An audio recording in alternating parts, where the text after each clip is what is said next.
Who's ready for some Endgame top 10 moments?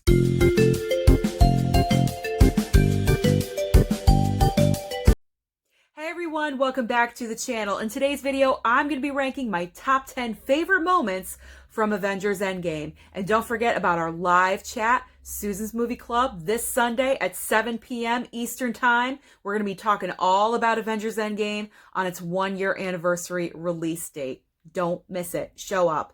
All right, if you are new here at the channel and you love movie content, Blu-ray trips, and award season, hit that red subscribe down below.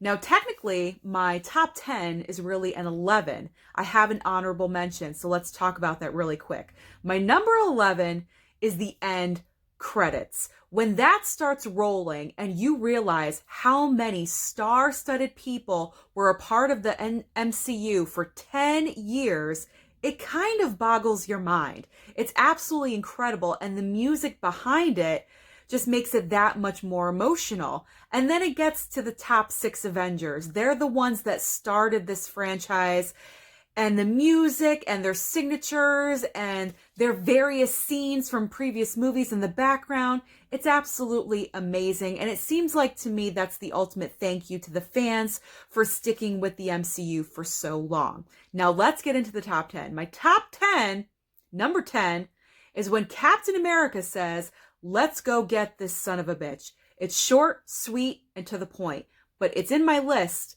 because it really sets the tone for how the rest of the movie is going to be, and I really love that. Number 9 is Black Widow's death. Now, it's not necessarily a favorite moment, but it is significant because this was her redemption. She wanted to get the red out of her ledger. She knew she had to do this. There was no way she was going to let Hawkeye sacrifice himself. So she said, you know what? It's my time. We got to get the stone. You got to commend her for that. This is why I want her movie to come out so badly. I miss seeing her on screen, and it really hurts my heart that we didn't get her in the final battle. I just want to see her fight one more time. Just really epic. Number 8 is the funeral scene. If you don't start crying in the scene, you don't have a heart. I think you're a robot of some kind. It all begins with Pepper Potts and their daughter Morgan coming down the stairs and putting the wreath into the lake. And then the camera pans to the other cast members. And we even see the little boy grown up now that was in Iron Man 3. A lot of people didn't know who that was, but it's the little boy from Iron Man 3. And I thought that was a very nice touch. And then at the very end of that scene, it comes full circle because Morgan is with Happy Hogan and she says she wants a cheeseburger. And that's going all the way back to the original Iron Man. I thought that was a really nice touch. This movie did a lot of that, circling back to previous films. And I just thought it was a nice touch to put on it. Number 7,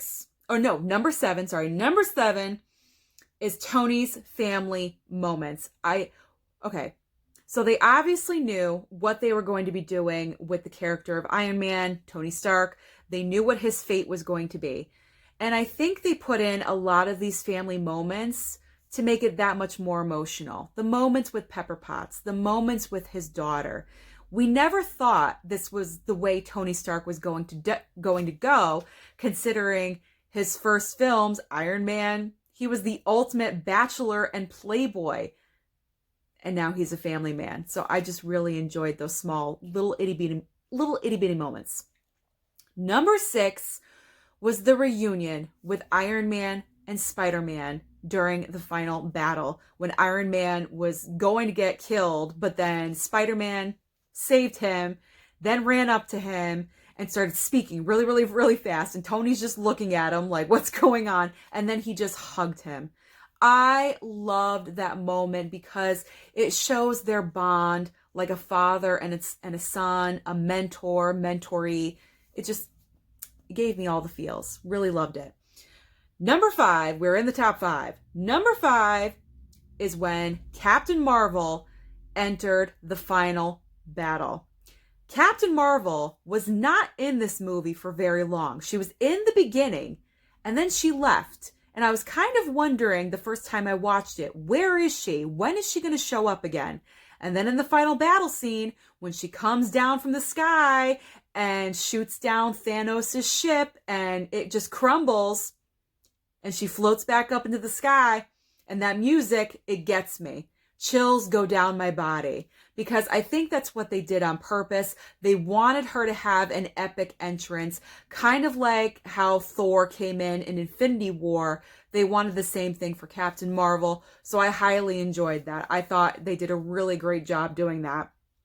Number 4 is when they went back in time and they did the New York battle again. When the Avengers go back into, they want to get the stones, and they land in New York City right in the middle of the original New York battle from the Avengers in 2012.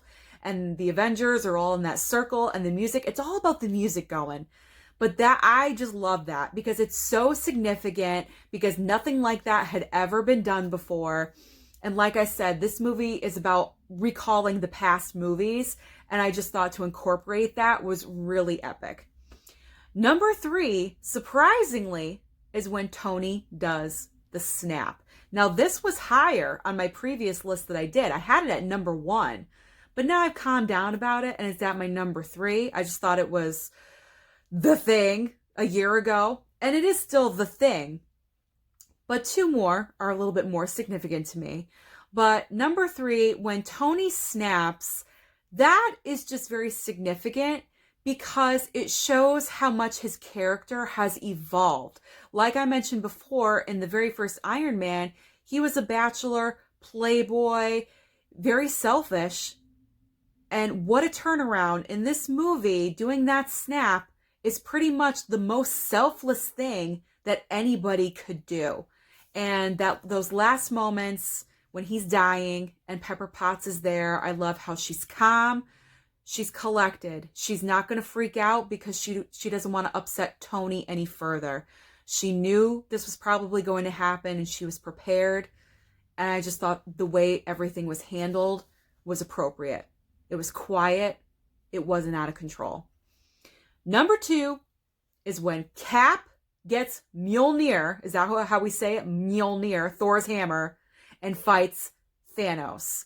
I was dying when I first saw that. I actually was kind of disappointed in my movie theater because my very first showing was about a midnight showing, and no one else really reacted, so I didn't want to react out loud. But that was such a great moment. The hammer went into Captain America's hand. He was worthy, and he just whipped Thanos' butt like you would not believe. Absolutely loved it. Now, the number one most important moment, I think we know what it is. It's the final battle, okay? It's the final battle. The portals start opening. It all starts when Captain America is alone on the battlefield. His shield is broken in half, but yet he straps that thing on like he's ready. He's going to take all of them on. And then all of a sudden you hear Sam, I'm on your left. And the portals start opening. Black Panther comes in. Falcon flies in. That's it. That's all it takes. The music, the portals, everyone coming in. It's the perfect storm. And it ends with Captain America saying, Avengers, assemble. They begin to charge. I've seen this movie tons of times. Every time I watch it, I see something new. I see a different character coming in that I didn't see before because there's literally so much happening in this final battle. But it is so epic. This is the crescendo of 10 years. So I don't really know how you can get better than that. Let me know down below, what are your top 10 favorite moments? Do you agree with me? Do you not? Let's have a conversation. Thank you so much for watching. Remember to like and subscribe, and I'll see you next time.